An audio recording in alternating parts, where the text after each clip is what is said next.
Gitas ana akong bana sa akong buhok, maong siya na inangunay ang putol. Subo mo ng kamay.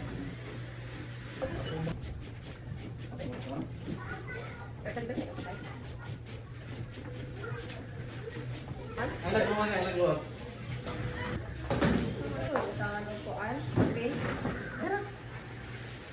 Tama siguro, no?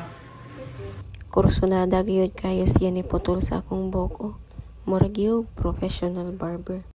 Pasagdaan ra gid unta nako nga taas akong buhok ay di gid unta nako paputlan. Kay ganahan lagi gid unta og taas kay dali ra gumun-gumunon ra dinalian ba. Kadagang higayon pud ni siya naghisgot nga putlan na akong buhok. Ang tunabot na gid siya sa point na ning volunteer na gid siya. Nga siya na lang daw putol sa akong buhok. Ana siya ganahan ko daw siya nga taas akong buhok. Pero murag nasubraan ra pud daw kataas mo nang putlan daw niya. Ana pa siya nga gamay ra daw iyang kuhaon. Maong nisugot na lang po ko, gamay raman daw.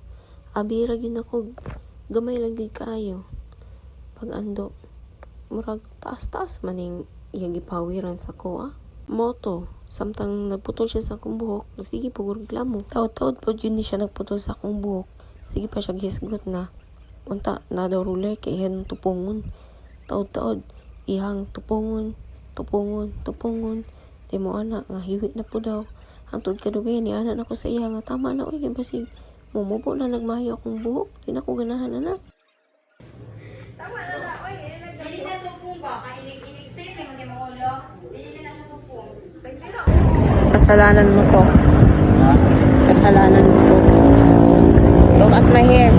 So maon ni resulta sa iyang implant sa akong buhok. Kiri raman po niya bisag medyo mubo na siya.